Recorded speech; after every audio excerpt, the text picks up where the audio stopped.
Mutya ng lupa. Ito ay may taglay na pangontra sa kamalasan sa buhay ng tao. Ito ay may taglay depensa sa mga kulam, barang, inggit man o sumpa. Nagtataboy po ito ng mga negatibong enerhiya na nakakarga sa katawan ng tao, kagaya sa mga sinusumpa,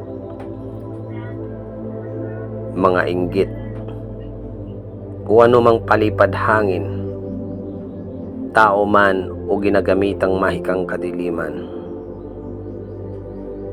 Ito rin ay may kayang depensahan ng mga tinatangan natin na anting-anting o agimat upang hindi masumpa o mapawalang bisa ang tanga na gamit.